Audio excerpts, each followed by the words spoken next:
Assalamualaikum warahmatullahi wabarakatuh. Perkenalkan, nama saya Azifah Hairiah. NIM saya 22 13 15 10 23. Saya dari kelas B Seni Rupa. Di sini saya akan membawakan materi tentang sejarah seni rupa khusus bagian ornamen. Seni rupa Islam muncul ketika Islam mulai berjaya hingga masa keemasan Islam.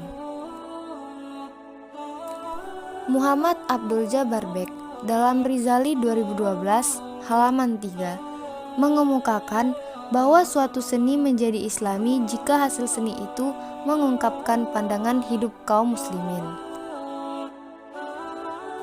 yaitu konsep tauhid. Sedangkan seniman yang membuat objek seninya tidak harus orang muslim. Oleh karena itu, karya seni yang dihasilkan merupakan wujud atau ekspresi dari semangat keislaman dalam rangka penyembahan kepada Allah Subhanahu wa taala.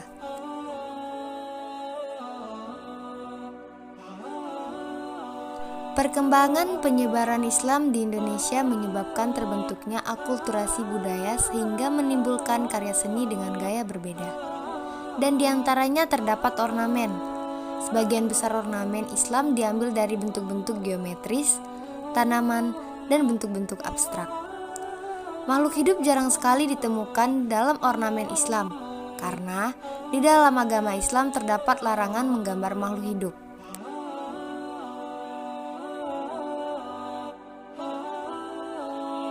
Hal ini disebabkan adanya hadis yang menyatakan larangan tersebut. Maka, keputusan detail boleh tidaknya serta syarat-syarat makhluk hidup seperti apa yang tidak boleh digambar hanya bisa ditentukan oleh ijtihad atau kesepakatan para ulama dan pemimpin Islam. Berdasarkan buku ensiklopedia Seni dan Arsitektur Islam, ornamen Islam diklasifikasikan menjadi bentuk-bentuk stilasi, arabes atau arabesque, motif Cina, dan pola-pola geometris.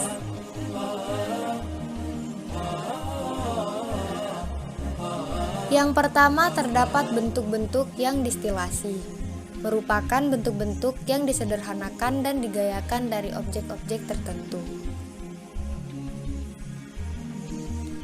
Islam melarang adanya gambar-gambar makhluk hidup seperti manusia atau hewan ditempatkan di masjid atau sebagai hiasan Al-Quran. Maka, objek tumbuhan menjadi bagian yang sering ditemukan dalam ide dasar pembuatan hiasan masjid.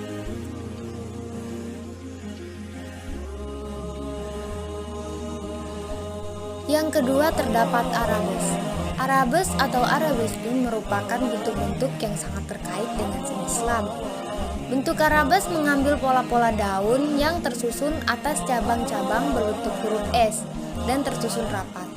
Ide pembuatan ini berdasarkan bentuk tanaman anggur dan akanthus. Beberapa penerapan bentuk arabes dapat ditemukan pada ubin-ubin polikrom di masjid dan madrasah.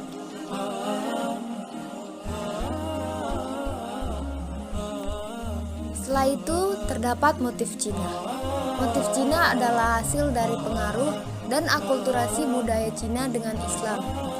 Motif ini semakin berkembang terutama ketika terjadi serbuan tentara Mongol pada abad ke-13. Pada saat itu, banyak porselen biru dan putih diimpor dari Tiongkok. Motif-motif Cina yang paling umum mengambil dari objek-objek bunga teratai dan phoenix.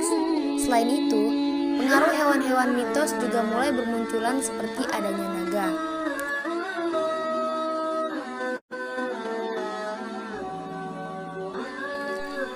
Pola-pola geometris merupakan bentuk yang paling mudah dikenali dari seni Islam. Perhitungan yang akurat, pola yang rumit, serta ketepatan simetris yang luar biasa menjadi ciri khas dalam mengenali ornamen Islam.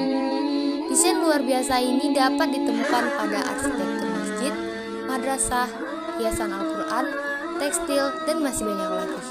Salah satu motif yang paling populer adalah motif bintang.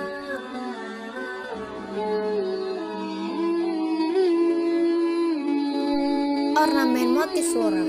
Motif merupakan unsur pokok pembentuk ornamen.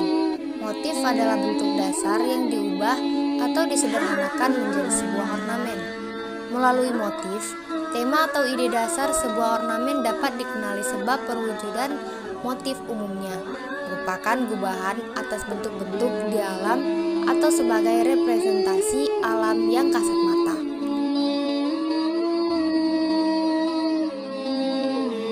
Ornamen flora pada motif Jawa Barat. Setiap wilayah di Jawa Barat memiliki beragam keunikan ornamen flora yang berbeda. Kebanyakan ornamen-ornamen tersebut diterapkan pada media tekstil, yaitu batik. Terdapat ciri khas dan kemiripan ornamen pada setiap daerahnya.